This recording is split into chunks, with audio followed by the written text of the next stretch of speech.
Our stories, our voice.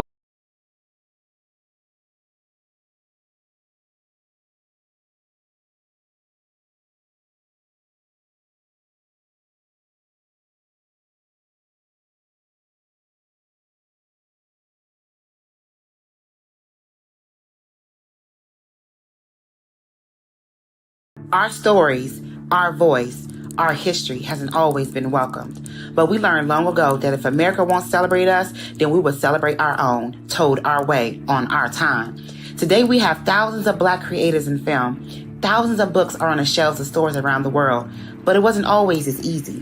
For Lena, for Hattie, for James, for Zora, for Langston, we fought for a place in American history, and we've empowered our own voices, keeping our stories alive. Remember Philando, remember Mike, remember Trayvon, remember Sandra, remember Oscar, remember Brianna. No more will Black voices go unheard. No more will Black stories go unread. We will write our own history and create our own legacies. And each summer in Atlanta, we will gather. We will celebrate. We speak out. Black voices matter. Black stories matter. Black lives matter. Everybody has a story to tell. Make sure that you tell yours. Create your story. Dream out loud.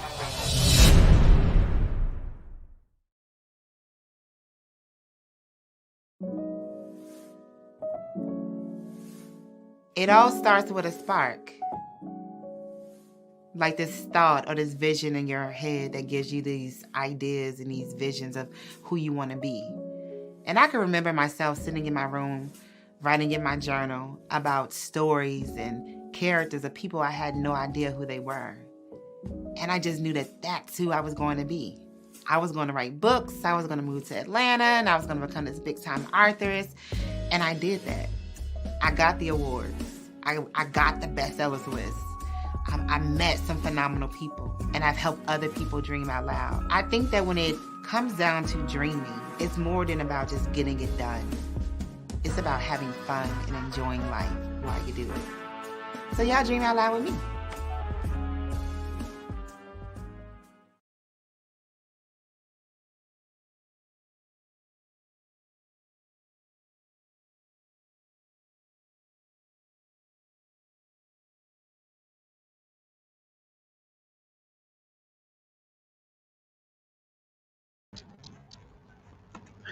Ladies and gentlemen, welcome to Black Writers Weekend in conjunction with African Americans on the Move Book Club. I am your host, Chuck Hawkins of the Hawk Vision Podcast, and I am absolutely excited to be able to share with you a conversation featuring today's guest. Now, if you're like me, you absolutely love a love story, and this here, guys, is absolutely that. Not only because they have a new book to share with us, but because they're also building a business together. Christina and Edward Sledge of Sledge House Media, welcome to the show. Thank you. Absolutely. It's a pleasure to have you guys here, Black Writers Weekend. So I'm going to jump right in because, you know, we only have so much time to get this great story out. Like I said, I love a love story. And so I have to ask the question, who said it? Who said I love you first? I did. Well, I mean, I believe she did, but I can't remember, but I know I did. for the sake of the show, we have to say that the man said it first, right? Yeah. So the story of the new book, Christina and you, Edward, what can the readers expect? They can expect drama, love, life lessons, life experience. It's like we wrote in the book. It's not a how to do book. Mm-hmm. Every marriage is different. Everyone, it's like a hand, but every marriage has different fingerprints. But we just wanted to share our joys, ups and downs. Our love story from birth all the way that we was destined to meet each other. So it was you get all that in the book. It's just a story. It's just our lives. That's all it is. Yeah, it's like an urban fairy tale. Honestly, it's a real life urban fairy tale that we have these diverging upbringings. And then we come together in high school, and then we're able to surmount so many obstacles separately and then together. Mm-hmm. And then at the end, we have this, wonderful fairy tale wedding. At Disney World. So we actually did it. Wow. At Disney World. 20th anniversary. Yeah, we actually went down to Disney World and had a fairy tale wedding. So We actually have a fairy tale life and a fairy tale wedding. That's what I'm talking about. So on page 129, I believe you say that you were so happy to get your diploma that you sat outside the bench and cried, Edward. And so I love that because I think as a lot of men growing up, they finally find that good thing in the wife, right? And we feel like we have something to prove to her as well as to ourselves. Give me a few seconds on that moment where you got the diploma and you just sat there and kind of had to soak it all in. Actually, that was me. That was I was her. the one. That was her story. Oh my God. After, but that was her story, though. I so assumed that was the man crying. I thought I had had OJ's Brandy crying on the couch. Tell me about that with Christina. Yeah. Well, in the book, I won't give too much away, but in the book, we definitely, I came a long way in my journey as a college student. I started out with pretty much struggling, a struggling student with 3-4 jobs. And so it was rough. I even got evicted throughout that time, and we were married, but we were living long distance from each other. And so I had to take, and then I was pregnant with our oldest daughter my senior year. So I had to take some time off, about a year off, to finish my degree. And then we moved to a whole nother state, in Georgia. And so in that time, I had to make sure to go back and, actually finish that one class I needed to. And so when I finally did do that, it was just such a huge moment that I just wept. Like I just had to cry and just thank God for that moment to finally finish and get through all the obstacles. Completion. Yeah, there's definitely a weight off the shoulders when you have something that you're going through and trying to manage a marriage at the same time. Let me ask you, you guys are building Sledge House Media together, and in most couples, right, that decide to build a business, one's a visionary and one is the risk taker. So who's who? I think I'm the risk taker and visionary. And even in our marriage, is always one of us is always in control of every marriage to take over something. Our marriage is 51-49. So she's 51, I'm 49. Smart man. I learned that from my father a long time ago. Sometimes someone got to take the lead and you follow. So I'm the writer, mostly the writer, and she gets the job done for everything else. Yeah. So in the way things are kind of set up, we started this book process where we're going to write a memoir about our lives. And we pretty much said that was going to be the goal. We're just going to write this memoir. That's our project and be done with it.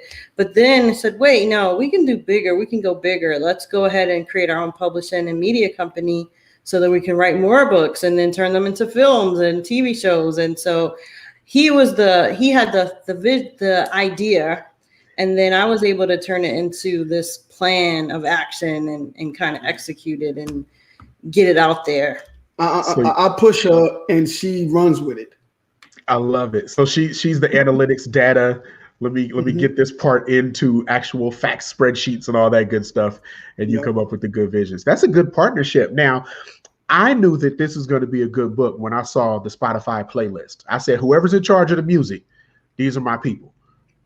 Talk to me about adding that playlist, just adding the playlist as part of the marketing, as well as, something people can have a glimpse into your story.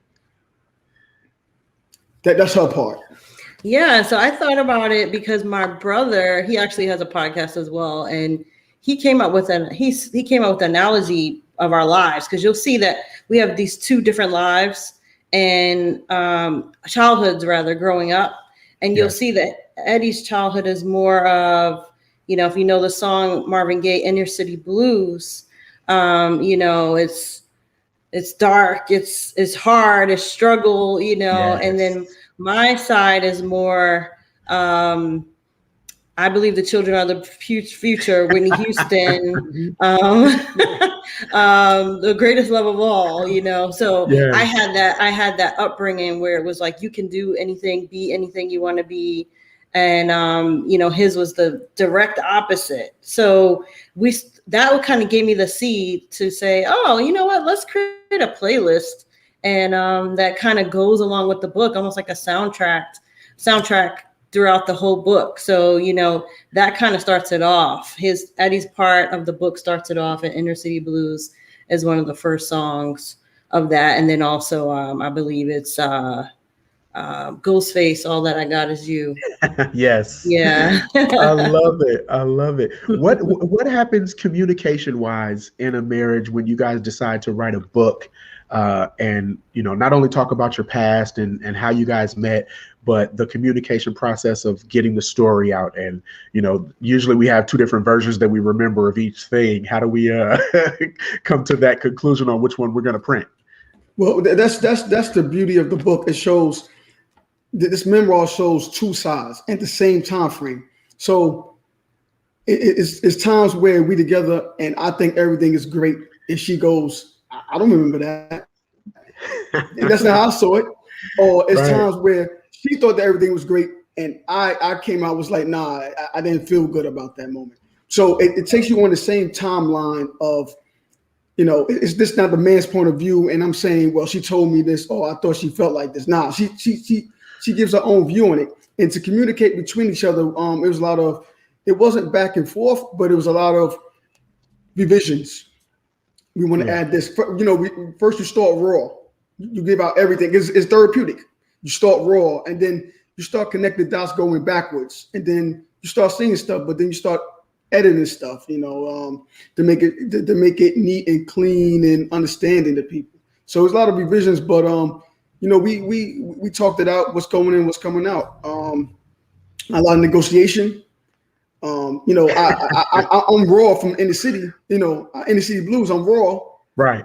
I can hear it. But she's from Brooklyn too, but she's not raw. And you know, she's from Brooklyn too, but you know, she's not the raw kind of person. Yeah, I have more of the, you know, refined, a little bit more of that exposure. Like my family, we went to cotillions, and you know, we had a house in the Hamptons, and so it was just a totally different sides of life that we were able to see. Wow. So we are very close to wrap it up. I have one last question that I think we can squeeze in right before we get out of here. And that question would be this. What can the viewers expect from Sledge House Media? Not just with the book of the story of Christina and yourself, Edward, but from Sledge House Media, what's coming next? Oh, wow. Great question. Yeah, we have a couple books coming out, a few more books, fiction books, the fiction series, a murder mystery fiction series. So that's kind of cool. We're going to do the audio book for the story of Christina and I. So this is our book. You can actually get it on Amazon and Barnes & Noble, Apple Books right now. And we're going to create some merchandise. Again, listen to the playlist. It's on Spotify, Apple, Tidal right now. And then we have a couple of short story books coming out. So we have lots of new things coming, exciting. And I just finished writing the screenplay for Christina and I, story Christina and I. So we could definitely, when readers read it, they could. And it's a real life story. So it's like they put you in a movie. Everyone that told us like it's inspiring. It's like a movie setting. They can see it as vivid as day. We put you right into the space we visit today. So we looking forward to it. I love it. So I'm going to squeeze one more in just because they haven't blacked us off the screen just yet. Every time I interview a couple or whenever I talk about a love story, the women that read the story or the women that watch the interview never believe that when a man meets a woman, he knows exactly that she's going to be the wife. Edward, talk to me about that one. I didn't know she was going to be, when I first met her, I was chasing her friend. But her friend never liked me. But but Christina was thrilled with me. I mean, I didn't know that. She was a beautiful girl, but she was dating someone on the quarterback football team. But I wasn't after her. I was after a friend. But once and she asked me out. But once I said yes, I've been chasing her ever since, and I knew she was the one ever since then. I love it, Christina. Yeah, I mean, he's right. I definitely pursued him. I knew it was like, it's a fate. It was fate, you know, it was predestined. In the book, you'll see that too. You know, we were born in the same hospital months apart. And we had family that lived near each other. So there was many times where we could have met. Mm-hmm. And so we knew that was like fate just kind of pulling us together, even though he was trying to talk to someone else. Fate was like, no. You need to get, you guys need to get together. So when when we finally meet, I'm running away from fate, but fate is grabbing me like, nah, this is your destiny. You hanging with this woman. So, yeah, we love us. I love that ever since I said, I will go out with you. I've been chasing her and been in love with her. Fate is always a love story. Ladies and gentlemen, you've been rocking with the great ones, Christina and Edward Sledge of Sledge House Media, and myself, Chuck Hawkins. As you can tell, this book is going to be a game changer, bestseller, and most importantly, is going to help relationships thrive in a mature, open manner. Order your copy of Christina. The Story of Christina and I drops June 26th. Right now, you guys are going to love it. Thank you again. It's out now. It's already out. Yes, now. already out. My apologies. Yeah, it's on Available Amazon, everywhere. Barnes & Noble, everywhere. Everywhere.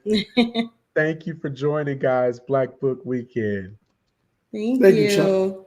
Absolutely. I think we might have some questions, maybe. We'll see. I saw congratulations on your success.